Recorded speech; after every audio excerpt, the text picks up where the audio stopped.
Defensa de la poesía como experiencia compartida. Hola, mis cuates. Les saluda el poeta y crítico Salvador Mendiola, también conocido como el monstruo verde de Aragón. Estamos en mi acción ritual de las cuatro chelas con acá tu cuate. Poesía esencial en contra de la vaciedad ideológica enajenante del populismo totalitario de la corrupta secta narcomorenarca. Salud, estamos en la primera chela, la de la sed. Vivimos en una época extraña. Nunca habían circulado tantas palabras y sin embargo, nunca había sido tan difícil escuchar una sola de ellas hasta el fondo. Las palabras pasan frente a nosotros como pasan los anuncios luminosos de una carretera. Apenas alcanzamos a distinguirlas antes de que sean sustituidas por otras. La velocidad ha terminado por convertirse en el criterio de la inteligencia. Lo inmediato vale más que lo verdadero, la ocurrencia más que la reflexión, el comentario más que la lectura. En medio de ese mundo acelerado, reunirse para escuchar la lectura de un poema entero parece un gesto casi incomprensible. Y precisamente por eso me parece necesario. Las cuatro chelas con Acato Cuate nacieron de esa necesidad.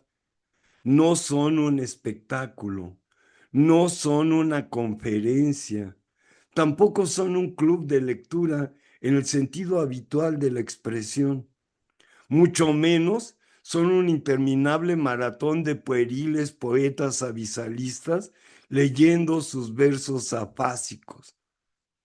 Porque las cuatro chelas con Acato Cuate son antes que nada un intento de devolverle a la poesía su condición originaria, la de un acontecimiento compartido. Antes de existir los libros, existió la voz. Antes de la biblioteca, existió la respiración. Antes de la crítica literaria, existió una comunidad reunida para escuchar a alguien decir un poema. La poesía nació como un acto colectivo. Fue canto, celebración, duelo, memoria, revelación. Mucho tiempo después fue encerrada entre las cubiertas de un libro, convertida en objeto de estudio, clasificada por escuelas, generaciones, manifiestos y programas universitarios. Todo ello tiene su utilidad, pero ninguna explicación sustituye el instante irrepetible en que un poema vuelve a sonar en la voz de otro ser humano. Por eso estamos aquí esta noche de agosto, no para consumir cultura, sino para compartir una experiencia trascendental. Hay una diferencia enorme entre ambas cosas. Consumir consiste en pasar rápidamente de un objeto al siguiente. Compartir supone detener el tiempo. Consumir busca la novedad. Compartir busca la intensidad. Consumir produce olvido. Compartir construye memoria. Y la poesía pertenece a la memoria. No a la memoria entendida como archivo de datos, sino como aquello que permite a una comunidad reconocerse en las preguntas fundamentales de la existencia. Cada gran poema es una forma de recordar quiénes somos cuando el ruido del mundo deja por un momento de hablar por nosotros. Por eso me gusta pensar estas reuniones como un pequeño ritual laico. Vivimos rodeados de rituales que ya no reconocemos como tales. Los mercados tienen los suyos, la política tiene los suyos, las redes sociales tienen los suyos, incluso la prisa cotidiana se ha convertido en un ritual donde repetimos los mismos movimientos sin preguntarnos nunca para qué los repetimos. Frente a todo eso, leer poesía en voz alta constituye otro tipo de ceremonia. No hay dogmas que aprender, no hay consignas que repetir, no hay mercancías que comprar. Solo existe un grupo de personas que decide concederle al lenguaje algo cada vez más escaso: tiempo. Quizá el verdadero lujo contemporáneo ya no sea el dinero, tal vez sea la atención profunda, la capacidad de permanecer durante una hora escuchando una sola obra sin interrumpirla para consultar una pantalla, responder un mensaje o fabricar una opinión inmediata. Escuchar es hoy un acto de libertad y escuchar poesía lo es todavía más, porque la poesía no admite obediencias. No fue creada para confirmar nuestras ideas, sino para llevarlas hasta sus límites. Un verdadero poema nunca nos dice lo que ya sabíamos, nos obliga a pensar lo que todavía no habíamos pensado, nos conduce hacia regiones del lenguaje donde las palabras dejan de ser simples herramientas de comunicación para convertirse en instrumentos de conocimiento. Esa es la razón por la cual no concebimos estas reuniones como un homenaje a un autor. Los poetas no necesitan homenajes, necesitan lectores y más aún necesitan oyentes. La lectura en voz alta devuelve al poema una dimensión que la página impresa apenas puede sugerir. El ritmo deja de ser una abstracción visual para convertirse en respiración. La sintaxis adquiere cuerpo. El silencio entre un verso y otro comienza a significar tanto como las palabras mismas. Descubrimos entonces que un gran poema no solo se entiende, también se escucha, se respira y de alguna manera difícil de explicar, se habita. Las 4 cervezas de este ritual participan también de esta filosofía, no porque el alcohol produzca sabiduría, eso sería una ingenuidad, sino porque compartir una bebida recuerda algo que la cultura contemporánea suele olvidar. El pensamiento también necesita amistad. Desde los antiguos simposios griegos hasta muchas de las mejores conversaciones literarias de la modernidad, las ideas han florecido alrededor de una mesa. La inteligencia no nace únicamente en las bibliotecas, también nace donde varias personas aceptan suspender sus certezas para escuchar juntas una voz que viene de lejos. Eso intentamos hacer aquí. No fundamos una escuela, no redactamos manifiestos, no pretendemos descubrir la nueva vanguardia de nada. Preferimos algo mucho más antiguo y quizá por ello mismo mucho más revolucionario. Leer con atención un gran poema y conversar honestamente sobre él, porque la poesía no necesita salvadores, necesita interlocutores. Y un interlocutor verdadero sabe que la primera obligación consiste en escuchar antes de hablar.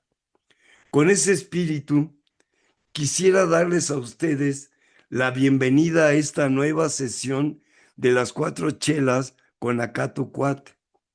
Durante un momento, dejaremos afuera la velocidad del mundo para entrar en el tiempo propio del poema. Si al terminar salimos siendo exactamente los mismos que éramos al entrar, la reunión habrá fracasado.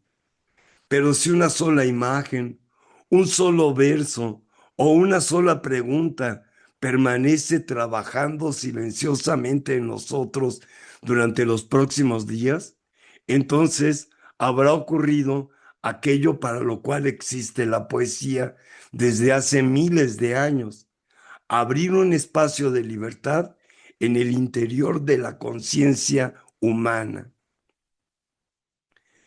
Y esta noche, el poeta que nos invita a entrar en ese espacio lleva un nombre que ocupa un lugar único en la historia de nuestra lengua: José Gorostiza.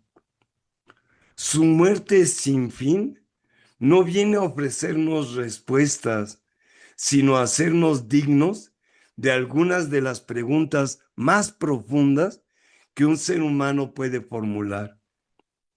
Escuchémoslo, con la serenidad con que se entra en un territorio donde la inteligencia y el asombro vuelven a encontrarse. Salud, mis cuates. Estamos en la segunda chela, la de la amistad.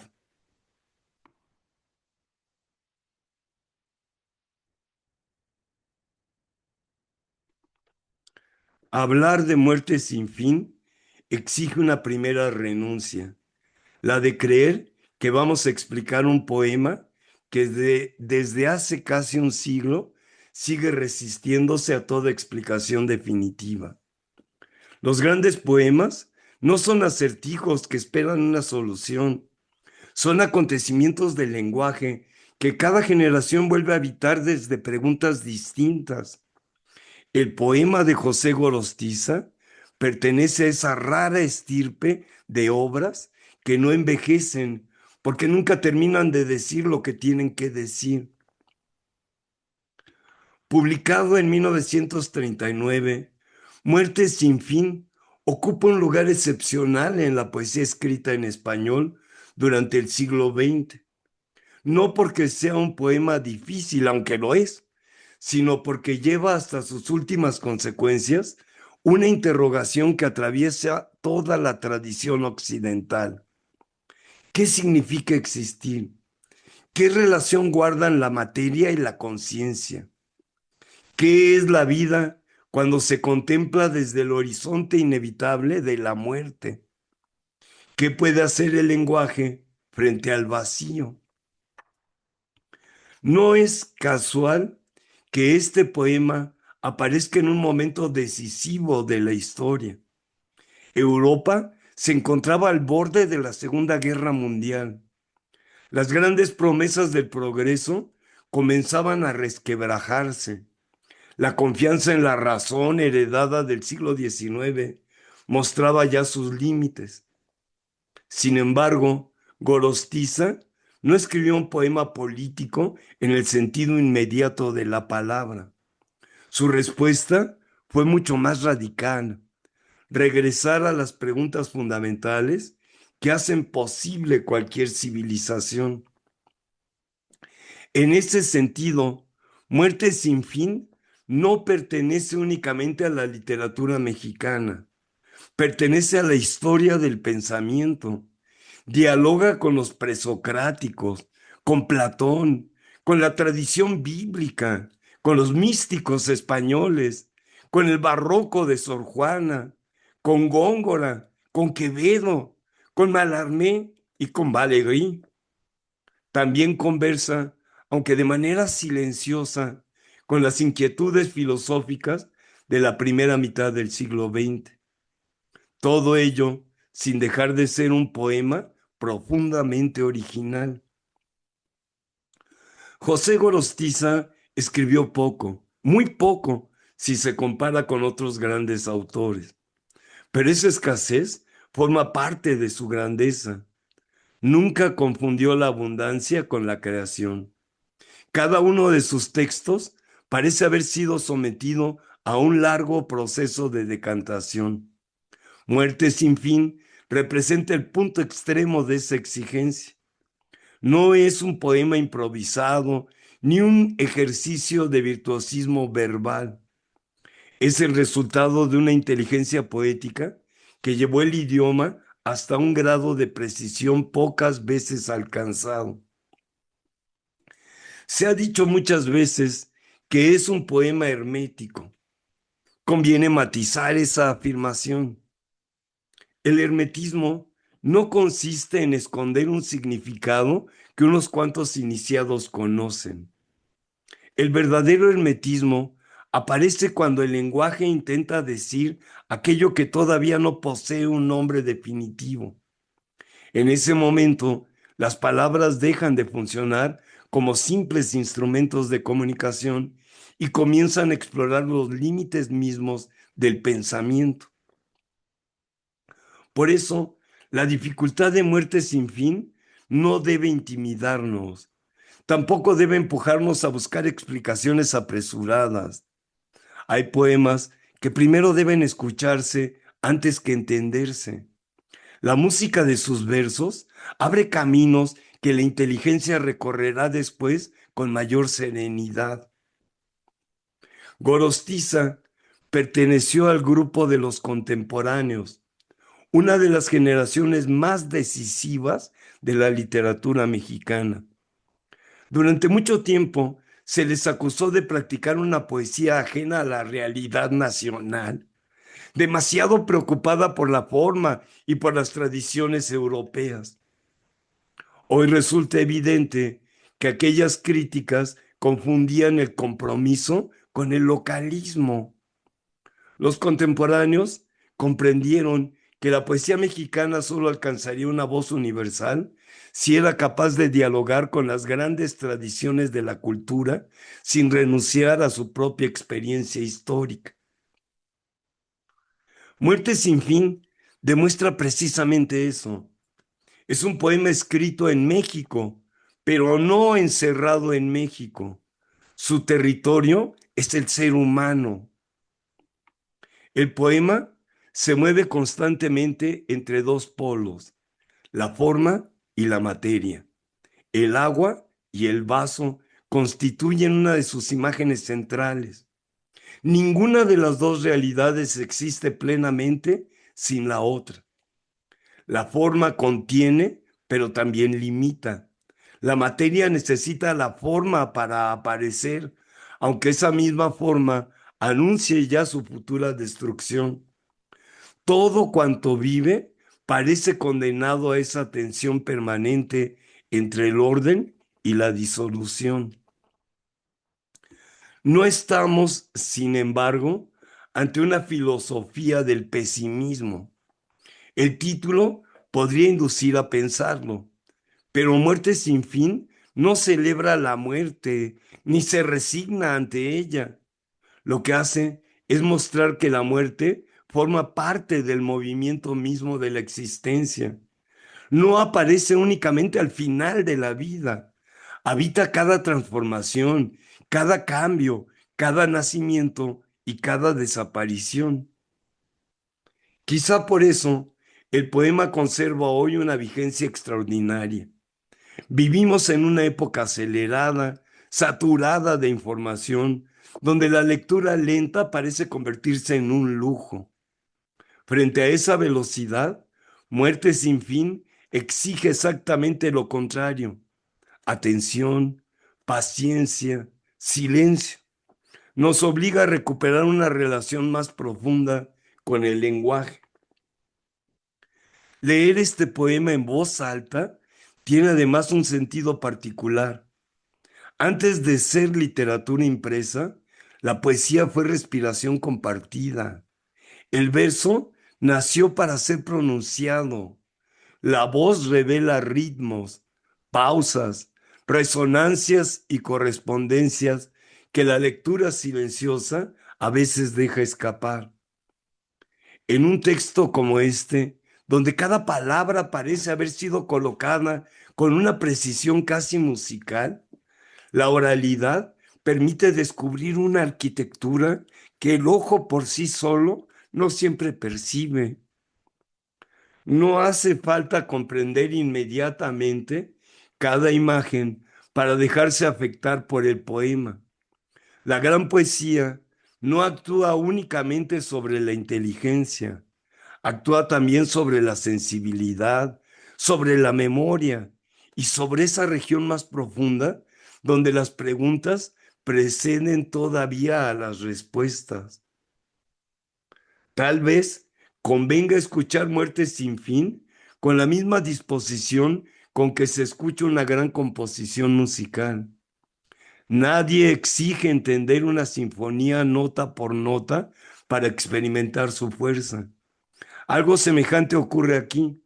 El sentido no aparece de una vez, se va revelando lentamente conforme el ritmo organiza nuestra atención y las imágenes comienzan a establecer relaciones inesperadas entre sí. Al terminar la lectura, probablemente seguiremos teniendo muchas preguntas.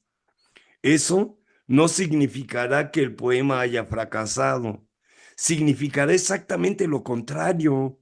Los grandes poemas no clausuran el pensamiento, lo inauguran. ¿Esa es acaso la razón por la cual Muerte sin fin continúa ocupando un lugar único en nuestra lengua? No porque ofrezca respuestas definitivas, sino porque convierte el lenguaje en el lugar donde el ser humano vuelve a encontrarse con las preguntas esenciales de su existencia. Escuchémoslo entonces sin prisa y sin ansiedad por descifrarlo todo. Dejemos que su música haga primero su trabajo. Después vendrán las interpretaciones, pero durante los próximos minutos bastará con entregarnos a una de las aventuras más altas que ha producido la poesía en español. Salud, mis cuates. Vamos en la tercera chela de esta acción ritual, la chela de la confianza.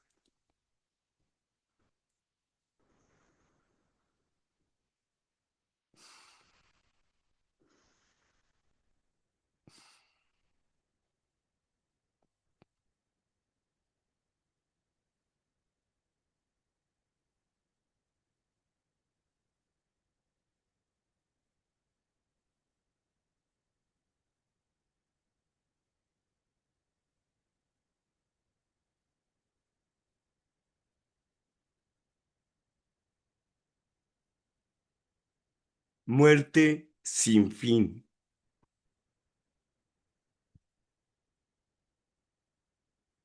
Conmigo está el consejo y el ser. Yo soy la inteligencia. Mía es la fortaleza. Proverbios capítulo 8, versículo 14. Con él estaba yo ordenándolo todo, y fui su delicia todos los días, teniendo solaz delante de él en todo tiempo. Proverbios capítulo 8, versículo 30. Mas el que peca contra mí, defrauda su alma. Todos los que me aborrecen aman la muerte. Proverbios capítulo 8, versículo 36.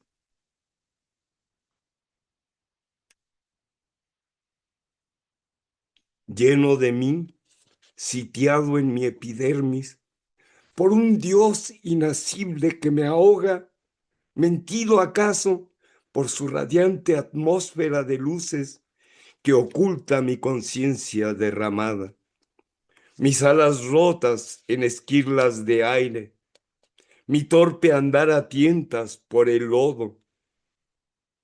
Lleno de mí, ahito, me descubro en la imagen atónita del agua, que tan solo es un tumbo inmarcesible, un desplome de ángeles caídos a la delicia intacta de su peso, que nada tiene sino la cara en blanco.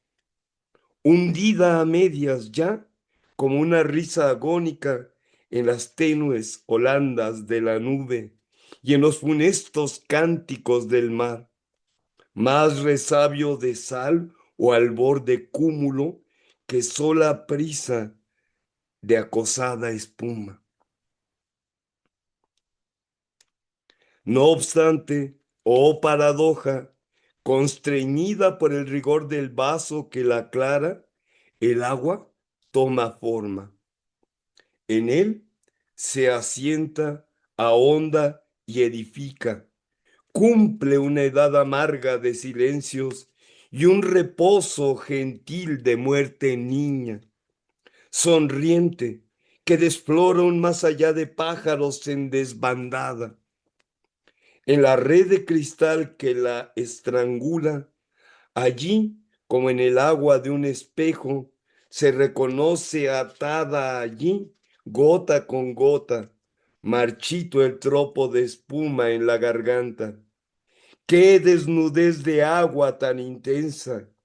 ¡Qué agua tan agua!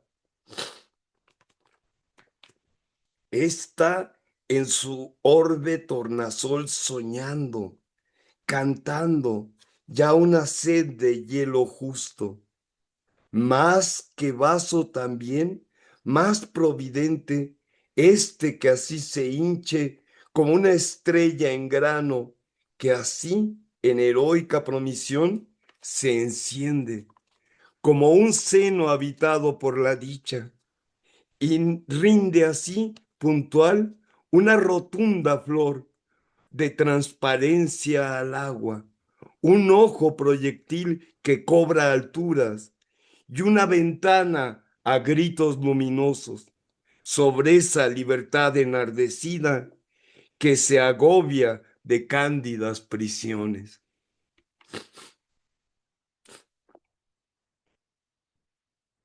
Más que vaso, también más providente. Tal vez esta oquedad que nos estrecha en islas de monólogos sin eco, aunque se llama Dios, no sea sino un vaso que nos amolda el alma perdidiza, pero que acaso el alma solo advierte en una transparencia acumulada que tiñe la noción de él, de azul. El mismo Dios en sus presencias tímidas ha de gastar la tez azul y una clara inocencia imponderable, oculta al ojo, pero fresca al tacto, como este mar fantasma en que respiran peces del aire altísimo los hombres. Sí, es azul, tiene que ser azul, un coagulado azul de lontananza, un circundante amor de la criatura, en donde el ojo de agua de su cuerpo, que emana en lentas ondas de estatura entre fiebres y llagas, en donde el río hostil de su conciencia, agua fofa, mordiente, que se tira, ¡ay!, incapaz de cohesión al suelo, en donde el brusco andar de la criatura amortigua su enojo, se redondea como una cifra generosa, se pone en pie, veraz como una estatua. ¿Qué puede ser si no, si un vaso no? Un minuto quizá que se enardece hasta la incandescencia, que alarga el arrebato de su brasa. ¡Ay! Tanto más hacia lo eterno mínimo, cuanto es más hondo el tiempo que lo colma. Un cóncavo minuto del espíritu que una noche impensada al azar y en cualquier escenario irrelevante, en el terco repaso de la acera, en el bar, entre dos amargas copas o en las cumbres peladas del insomnio, ocurre nada más, madura, cae sencillamente como la edad, el fruto y la catástrofe. También, mejor que un lecho, para el agua no es un vaso el minuto incandescente de su maduración. Es el tiempo de Dios que aflora un día, que cae nada más, madura, ocurre, para tornar mañana por sorpresa en un estéril repetirse inédito, como el de esas eléctricas palabras nunca aprendidas, siempre nuestras, que eluden el amor de la memoria, pero que a cada instante nos sonríen desde sus claros huecos en nuestras propias frases despobladas. Es un vaso de tiempo que nos iza en sus azules botareles de aire y nos pone su máscara grandiosa, ay, tan perfecta, que no difiere un rasgo de nosotros. Pero en las zonas ínfimas del ojo, en su nimio saber, no ocurre nada, no, solo esta luz, esta febril diafanidad tirante, hecha toda de pura exaltación, que a través de su nítida substancia nos permite mirar sin verlo a él, a Dios, lo que detrás de él anda escondido, el tintero, la silla, el calendario, todo a voces azules el secreto de su infantil mecánica, en el instante mismo que se empeñan en el tortuoso afán del universo.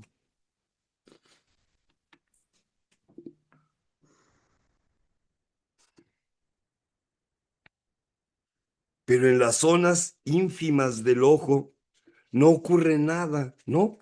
Solo esta luz. Ay, hermano Francisco, esta alegría única, riente claridad del alma, un disfrutar en corro de presencias de todos los pronombres antes turbios por la gruesa efusión de su egoísmo, de mí y de él y de nosotros tres, siempre tres, mientras nos recreamos hondamente en este buen candor que todo ignora, en esta aguda ingenuidad del ánimo que se pone a soñar a pleno sol y sueña los pretéritos de Mo, la antigua rosa ausente y el prometido fruto de mañana, como un espejo del revés opaco, que al consultar la hondura de la imagen le arrancara otro espejo por respuesta. Mirad con qué pueril austeridad graciosa distribuye los mundos en el caos, los echa a andar acordes como autómatas al impulso didáctico del índice oscuramente. ¡Hop! Los apostrofa y saca de ellos cintas de sorpresas que en un juego sinfónico articula, mezclando en la insistencia de los ritmos planta, semilla, planta, planta, semilla, planta, su tierna brisa, sus follajes tiernos, su luna azul descalza entre la nieve, sus mares plácidos de cobre y mil y un encantadores gorgoritos. Después, en un crescendo insostenible, mirad cómo dispara cielo arriba desde el mar el tiro prodigioso de la carne que aún a la alta nube menoscaba. Con el vuelo del pájaro, estalla en él como un cohete herido y en sonoras estrellas precipita su desbandada pólvora de plumas. Mas en la médula de esta alegría no ocurre nada, no, solo un cándido sueño que recorre las estaciones todas de su ruta tan amorosamente que no elude seguirla a sus infiernos. Ay, y con qué miradas de atropina, tumefactas e inmóviles, escruta el curso de la luz su instante fúlgido. En la piel de una gota de rocío concibe el ojo y el intangible aceite que nutre de esbelteza la mirada, gobierna el crecimiento de las uñas y en la raíz de la palabra esconde el frondoso discurso de ancha copa y el poema de diáfanas espigas. Pero aún más, porque en su cielo impío nada es tan cruel como este puro goce. Somete sus imágenes al fuego de espaciosas torturas que imagina, la infla de pasión, en el prisma del llanto las deshace, las ciega con el lustre de un barniz, la satura de odios purulentos, rencores zánganos como una mala costra, angustias secas como la sed del yeso. Pero aún más, porque inmune a la mácula, tan perfecta crueldad no cede a límites, perfora la substancia de su gozo con rudos alfileres. Piensa el tumor, la úlcera y el chancro, que habrán de festonar la tez pulida. Toma en su mano etérea a la criatura y la enjuta, la hincha o la demacra como a un copo de cera sudorosa, y en un ilustre hallazgo de ironía la estrecha enternecido con los brazos glaciales de la fiebre. Mas nada ocurre, ¿no? Solo este sueño desorbitado que se mira a sí mismo en plena marcha.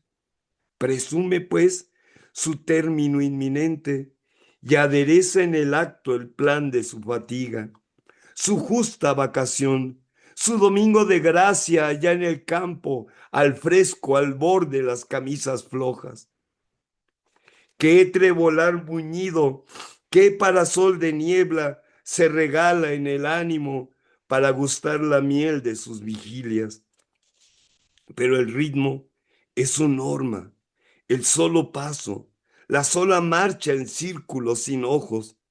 Así, aún de su cansancio, extrae, ¡hop!, largas cintas de sorpresas que en un constante perecer enérgico, en un morir absorto, arrasan sin cesar su bella fábrica, hasta que, hijo de su misma muerte, gestado en la aridez de sus escombros, siente que su fatiga se fatiga, se erige a descansar de su descanso y sueña que su sueño se repite irresponsable, eterno, muerte sin fin de una obstinada muerte, sueño de garza anochecido a plomo, que cambia así de pie, mas no de sueño, que cambia así la imagen, mas no la doncellez de su osadía.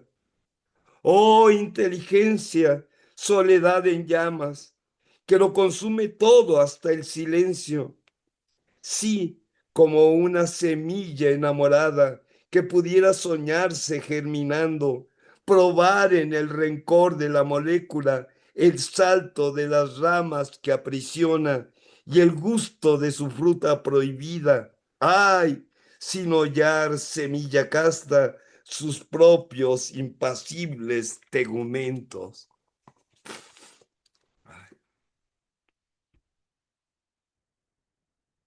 Oh inteligencia, soledad en llamas, que todo lo concibe sin crearlo. Finge el calor del, perdón, finge el calor del lodo, su emoción de sustancia dolorida, el iracundo amor que lo embellece y lo encumbra más allá de las alas, a donde solo el ritmo de los luceros llora, mas no le infunde el soplo que lo pone en pie, y permanece recreándose en sí misma, única en él, inmaculada sola en él, reticencia indecible, amoroso temor de la materia, angélico egoísmo que se escapa como un grito de júbilo sobre la muerte. Oh inteligencia, páramo de espejos, helada emanación de rosas pétreas en la cumbre de un tiempo paralítico, pulso sellado como una red de arterias temblorosas, hermético sistema de eslabones que apenas se apresura o se retarda según la intensidad de su deleite. Abstinencia angustiosa que presume el dolor y no lo crea, que escucha ya en la estepa de sus tímpanos retumbar el gemido del lenguaje y no lo emite, que nada más absorbe las esencias y se mantiene así, rencor sañudo, una exquisita con su dios estéril, sin alzar entre ambos la sorda pesadumbre de la carne, sin admitir en su unidad perfecta el escarnio brutal de esa discordia que nutren vida y muerte inconciliables, siguiéndose una a otra, como el día y la noche, una y otra acampadas en la célula, como en un tardo tiempo de crepúsculo. ¡Ay!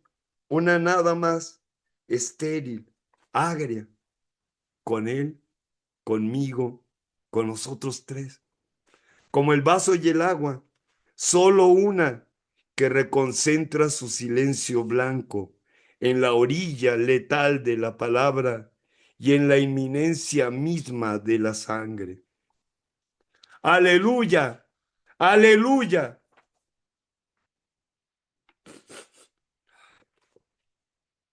Y la flor su enseña, agua en el prado.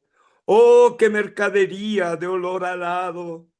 Oh, qué mercadería de tenue olor, como inflama los aires con su rubor, que anegados de gritos está el jardín. Yo el heliotropo, yo el jazmín. Ay, pero el agua, ay, si no huele a nada. Tiene la noche un árbol con frutos de ámbar. Tiene una tez la tierra, ay, de esmeraldas. El tesón de la sangre anda de rojo, anda de añil el sueño, la dicha de oro. Tiene el amor feroces galgos morados, pero también sus mieses, también sus pájaros. Ay, pero el agua, ay, si no luce nada. Sabe a luz fría, sí, la manzana, qué amanecida fruta tan de mañana. Qué anochecido sabes tú sin sabor, cómo pica en la entraña tu picaflor. Sabe la muerte a tierra, la angustia a hiel, este morir a gotas me sabe a miel. Ay, pero el agua, ay, si no sabe a nada. Baile, pobrecilla del agua, ay, que no tiene nada. Ay, amor que se ahoga, ay, en un vaso de agua.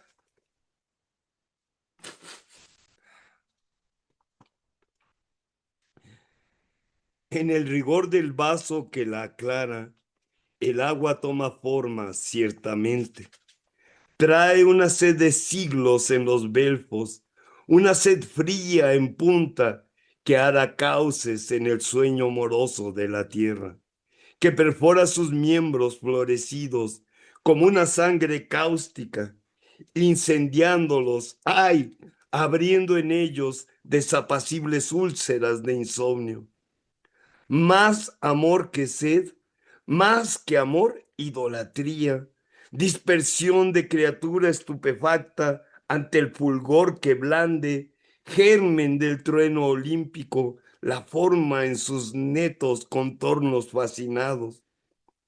Idolatría, sí, idolatría, mas no le basta el ser un puro salmo, un ardoroso incienso de sonido.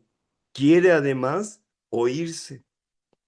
Ni le basta tener solo reflejos, briznas de espuma para el ala de luz que en ella anida. Quiere además un tálamo de sombra, un ojo para mirar el ojo que la mira. En el lago, en la charca, en el estanque, en la entumida cuenca de la mano, se consuma este rito de eslabones, este enlace diabólico que encadena el amor a su pecado. En el nítido rostro sin facciones, el agua poseída siente cuajar la máscara de espejos que el dibujo del vaso le procura. Ha encontrado por fin en su correr sonámbulo una bella, puntual fisonomía. Ya puede estar de pie frente a las cosas. Ya es ella también, aunque por arte de estas limpias metáforas cruzadas, un encendido vaso de figuras. El camino, la barda, los castaños, para durar el tiempo de una muerte gratuita y prematura, pero bella.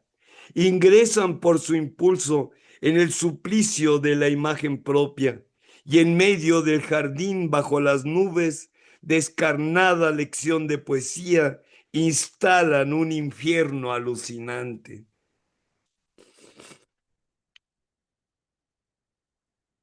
Pero el vaso en sí mismo no se cumple.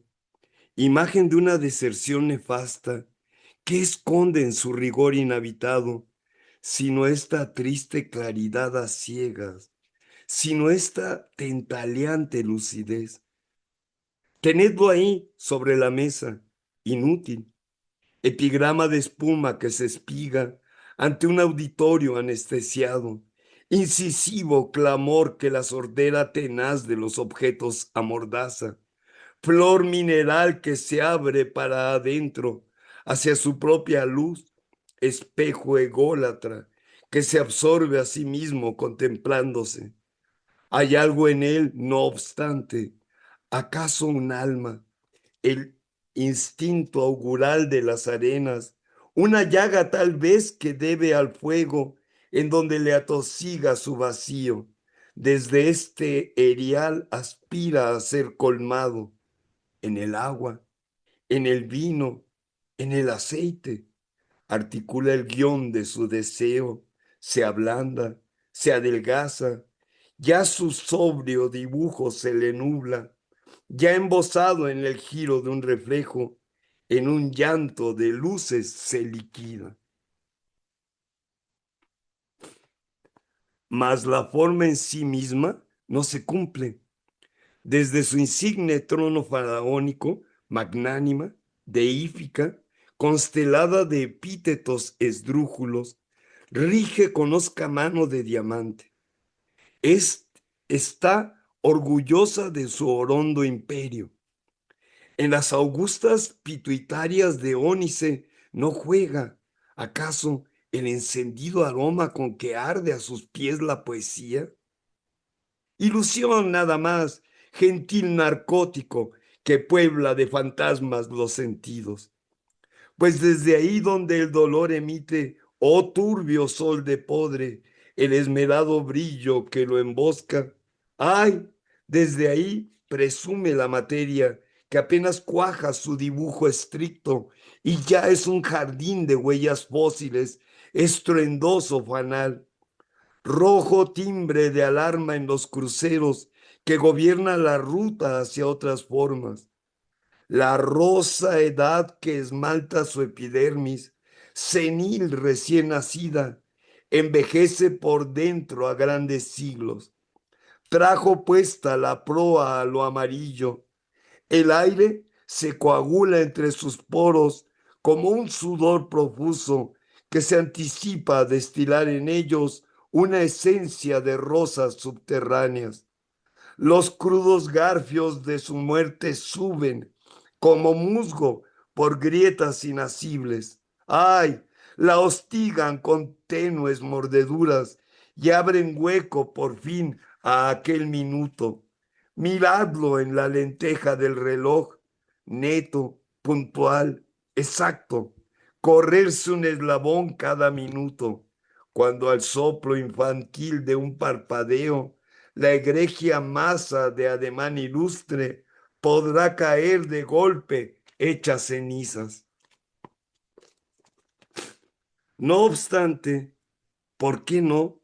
También en ella tiene un rincón el sueño, árido paraíso sin manzana, donde suele escaparse de su rostro por el rostro marchito del espectro que engendra aletargada su costilla. El vaso de agua en el momento justo, en su audaz evasión se transfigura, tuerce la órbita de su destino y se arrastra en secreto hacia lo informe. La rapiña del tacto no se ceba aquí, en el sueño inhóspito, sobre el templado nácar de su vientre, ni la flauta don Juan que la requiebra musita su cachonda serenata. El sueño es cruel. Ay, punza, roe, quema, sangra, duele. Tanto ignora infusiones como ungüentos. En los sordos martillos que la afligen, la forma da en el gozo de la llaga y el oscuro deleite del colapso. Temprana madre de esa muerte niña que nutre en sus escombros paulatinos, anhela que se hundan sus cimientos bajo sus plantas, ay, entorpecidas por una espesa lentitud de lodo. Oye nacer el trueno del derrumbe, siente que su materia se derrama en un prurito de ácidas hormigas que ya sin peso flota y en un claro silencio se deslíe por un aire de espejos inminentes. Oh impalpables derrotas del delirio, cruza entonces a velas desgarradas la airosa teoría de una nube.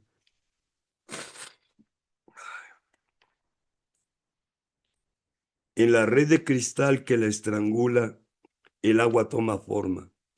La bebe, sí, en el módulo del vaso, para que éste también se transfigure con el temblor del agua estrangulada, que sigue allí sin voz marcando el pulso glacial de la corriente.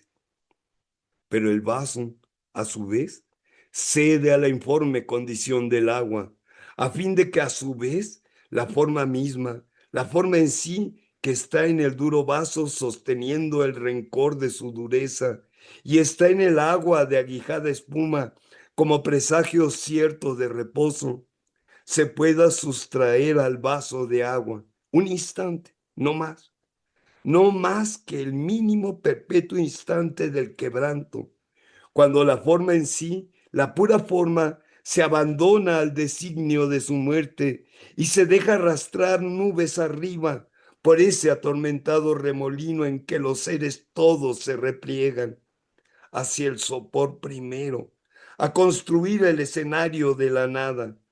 Las estrellas entonces se ennegrecen, han vuelto el dardo insomne a la noche perfecta de su aljaba porque en el lento instante del quebranto, cuando los seres todos se repliegan hacia el sopor primero, y en la pira arrogante de la forma se abrazan, consumidos por su muerte. ¡Ay, ojos, dedos, labios! Etéreas llamas del atroz incendio. El hombre ahoga con sus manos mismas en un negro sabor de tierra amarga los himnos claros y los roncos trenos con que cantaba la belleza. Entre tambores de gangoso idioma y esbeltos címbalos que dan al aire sus golondrinas de latón agudo. ¡Ay! Los trenos e himnos que loaban la rosa marinera, que consuma el periplo del jardín con sus velas henchidas de fragancia y el malsano crepúsculo de herrumbre, amapola del aire lacerado, que se pincha en las púas de un gorjeo y la febril estrella lis de calosfrío, punto sobre las íes de las tinieblas y el rojo cáliz del pezón macizo, sola flor de granado en la cima angustiosa del deseo, y la mandrágora del sueño amigo que crece en los escombros cotidianos. ¡Ay! Todo el esplendor de la belleza y el bello amor que la concierta toda en un orbe, perdón, de imanes arrobados porque el tambor rotundo y las ricas bengalas que los címbalos tremolan en la altura de los cantos se anegan, ay, en un sabor de tierra amarga. Cuando el hombre descubre en sus silencios que su hermoso lenguaje se le agosta, se le quema confuso en la garganta, exhausto de sentido. ¡Ay! Su aéreo lenguaje de colores, que así se jacta del matiz estricto en el humo aterrado de sus sienas o en el sol de sus tibios vermellones. Él que discurre en la ansiedad del labio como una lenta rosa enamorada. Él que cincela sus celos de paloma y modula sus látigos feroces, que salta en sus caídas con un ruidoso síncope de espumas, que prolonga el insomnio de su brasa en las mustias cenizas del oído, que oscuramente repta e hinca enfurecido la palabra de hiel, la tuerta frase de ponzoña. Él que labra el amor del sacrificio en columnas de ritmos espirales. Sí, todo él, lenguaje audaz del hombre, se le ahoga confuso en la garganta y de su gracia original no queda sino el horror de un pozo desecado que sostiene su mueca de agonía. Porque el hombre descubre en sus silencios que su hermoso lenguaje se le agosta en el minuto mismo del quebranto, cuando los peces todos que en cautelosas órbitas discurren como estrellas de escamas diminutas por la entumida noche submarina, cuando los peces todos y el Ulises salmón de los regresos y el delfín apolíneo, pez de dioses, deshacen su camino hacia las algas, cuando el tigre que huella la castidad del musgo con secretas pisadas de resorte, y el bóreas de los ciervos presurosos, y el cordero Luis XV gemebundo, y el león babilónico que añora el alabastro de los frisos, flores de sangre eternas en el racimo inmemorial de las especies, cuando todos inician el regreso a sus mudos letargos vegetales,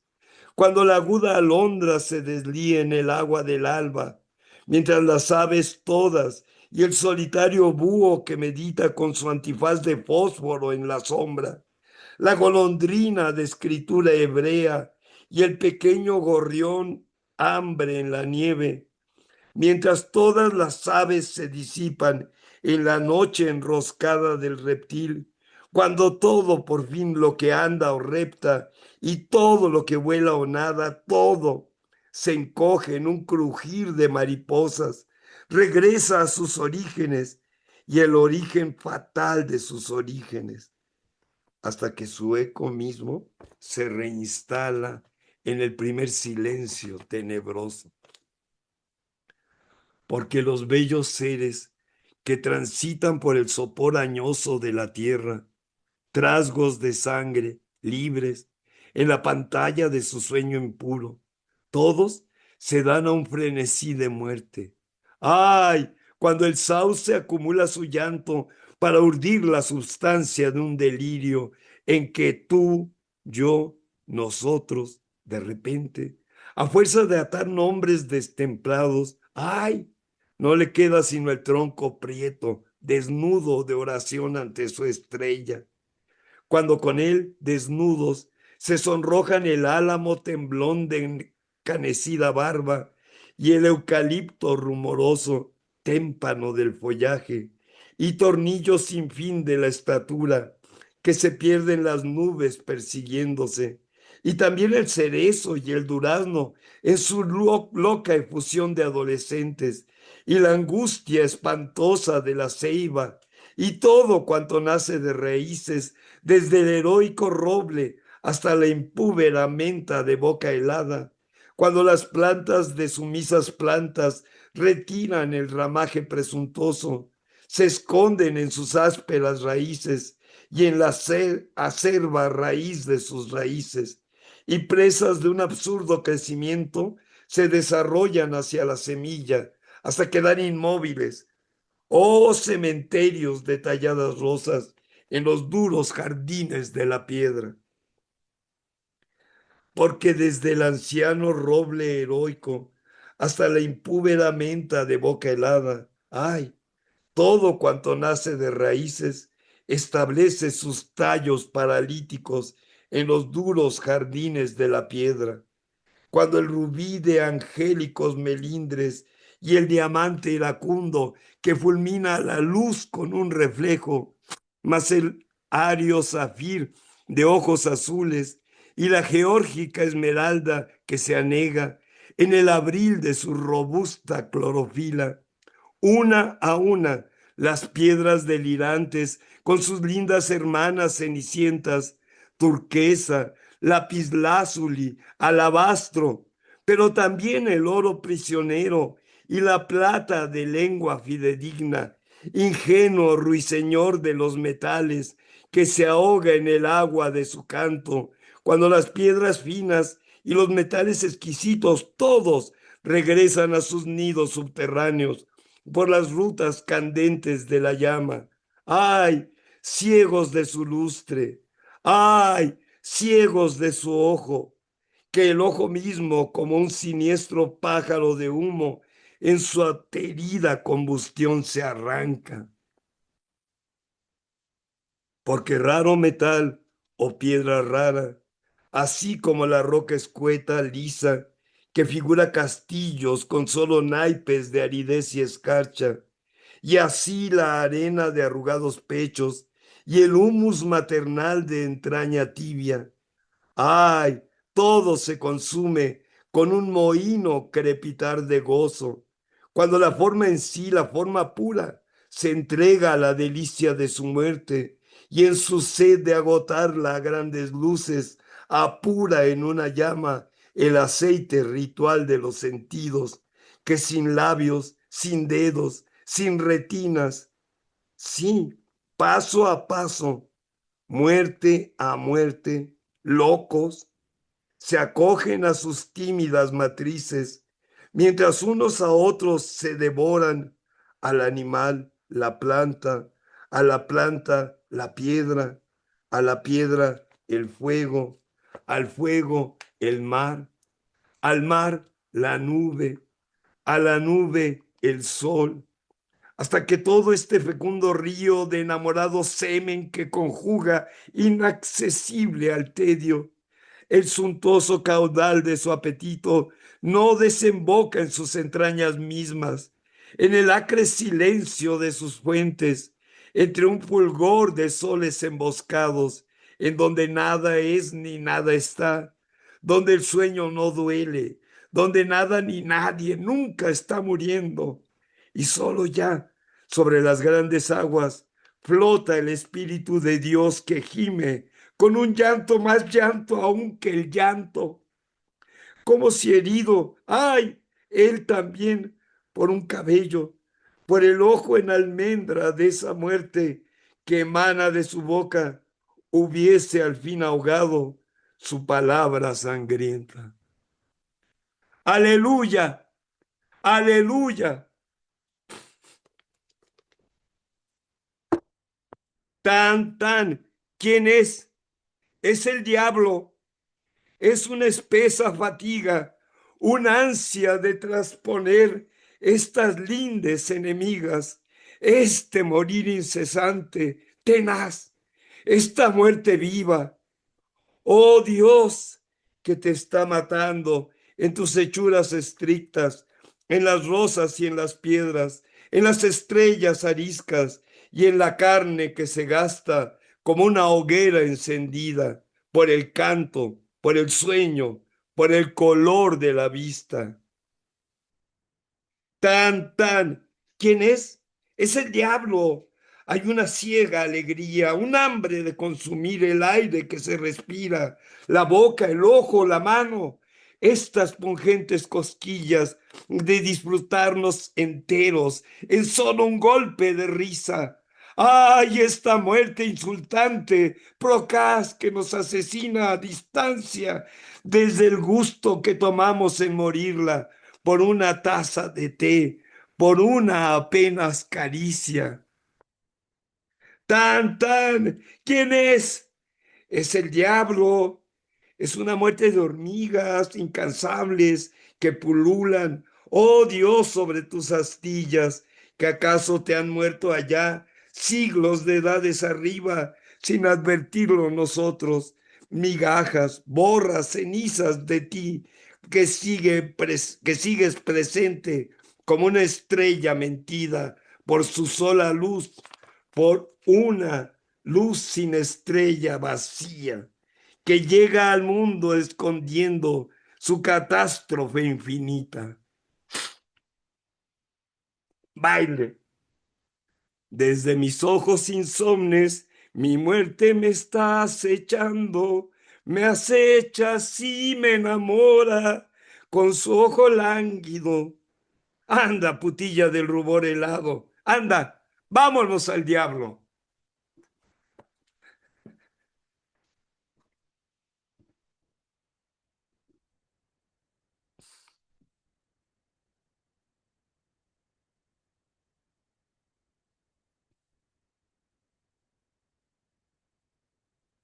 Salud, queridos cuates míos.